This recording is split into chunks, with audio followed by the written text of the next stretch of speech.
We begin this hour in BC, where it's the last day for the province's party leaders to try and sway voters ahead of Election Day tomorrow. The CBC's Sarah Galashan is in our Vancouver newsroom with more. So, Sarah, there's a lot at stake and potential big changes coming. And we were just talking about the American election and how tight it is. Wow, it's pretty tight in BC, too. Talk to us about that. Never mind the U.S. The story's here in BC right now, Andrew.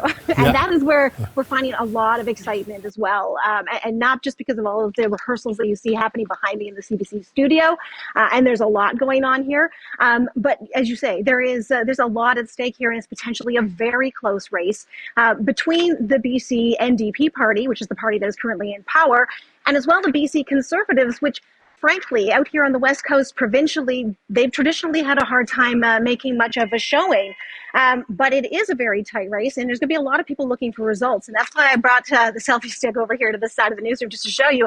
We have rehearsals and setup on multiple stages here, multiple sets, where the results are going to be coming in. For those who are looking for the broadcast, you're going to find it on traditional cable. You find it on the GEM app. You're going to find it on YouTube. You name it, CBC is going to be there with all of the results. And while all of this is happening inside the studio, outside, we have three leaders who are right now making some very serious pitches to any voters who either have not cast an advance ballot, and we'll get to that in just a second, and also who might be undecided, because those are key right now. Take a listen. Hugely consequential election for British Columbians. Your vote is going to matter in a way that it hasn't for a generation. We've offered concrete solutions for homelessness, for affordable housing, for health care. We're going to get rid of the carbon tax. We're going to put $1,200 back in the pockets of families right across this province. So again, who are they really talking to? Really talking to those who in particular might have been someone who would have voted for the BC United Party, which was once the BC Liberal Party.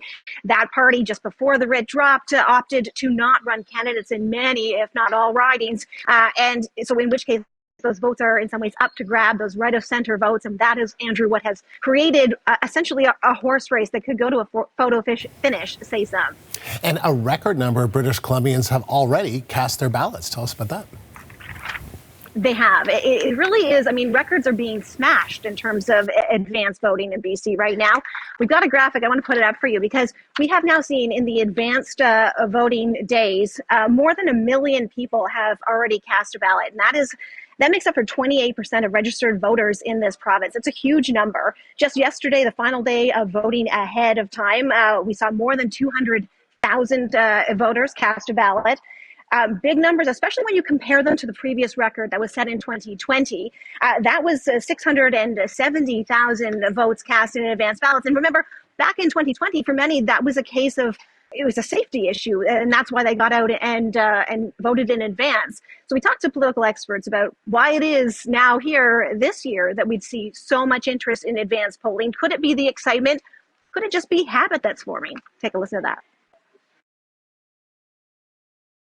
See over a number of elections now to try to find ways to expand the voting options available and making it easier to take part in the democratic process. And so I think we're just seeing that process continuing here. I think another piece of this as well is that voters themselves, particularly during that pandemic experience, I think, got to know that there are different ways to cast a ballot, and now, even though we are more or less back to life as usual, some of those new habits continue on.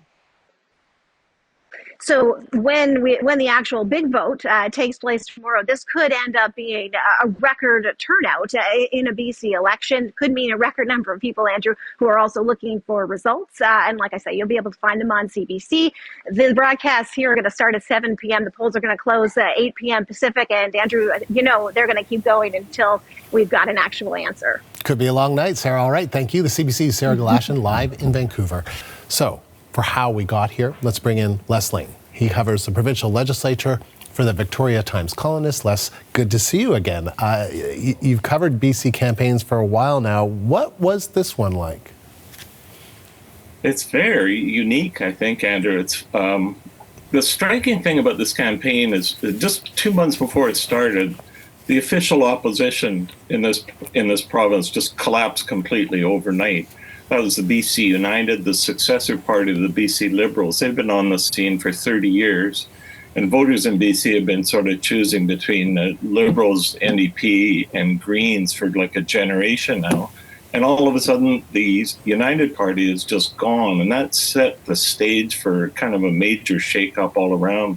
The NDP government's been looking at these people. The Conservative Party for 50 years in this province, they could hold meetings around the big table at Tim Hortons. They were just negligible results. I think next to nothing. And all of a sudden, they're a driving force in this campaign, neck and neck with the NDP. And I think the NDP have been quite worried about them right pretty much from day one when they walked into the legislature for the first time a year ago. Yeah, and as you say, I mean, they could have, as you so aptly put it, met at a Tim Hortons. Now they could form government, right? With after it got only 2% of the vote in the last ballot. So just remind us how it got to this point. So United changed the Liberal Party changed their name over the last year. It was an absolute disaster. It just drove the party right into the ditch, and they just became. They started to fade day by day. The leader, Kevin Falcon, also kicked John Rustad out of the party for his climate change views 2 years ago. Rustad wandered around by himself as an independent for a few years and then signed on with the Conservatives last year. 6 weeks later, he was the leader, and it just took off from there. It's just an astonishing display of momentum for an upstart party to get as far as they've got in the space of a year. From 2% in the last vote, they were sort of holding 5, 10, 15%, and then they just started to rocket upward over the course of this year, over last summer particularly, 20, 30, 35, and now they're in the same range as the governing party. NDP have been in power for 7 years. And now they're looking at Conservatives leading some polls and neck and most others. It's just obviously too close to call at this point. And why was there so much focus on the Conservative candidates' social media posts? That, oddly enough, arises from the United collapse.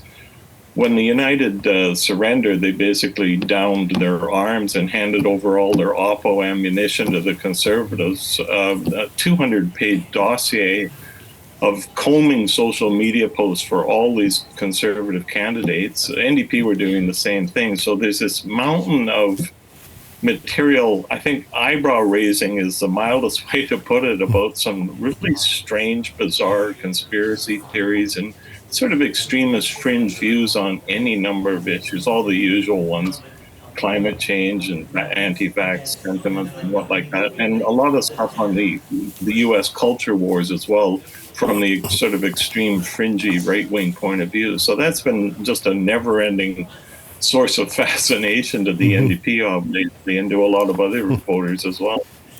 So what does the record number of advance voting tell you, or what do you think it could suggest? 1 million people, 28% of registered voters have already voted. Yeah, the Elections BC has been continually upgrading and emphasizing this advance vote. It's been climbing steadily for the last 3 or 4 elections, and people just get it out of the way. I'm not sure you can read too much into it, other than it's a convenient. I think people just get it. It's a kind of a little chore to do on the weekend. They're getting it out of the way early. But it's remarkable to think that for 28% of the people, this election is already over. They've done it and moved on to other things on the kind of watch. But we just need, obviously, the rest of that vote to come in for any kind of conclusive result.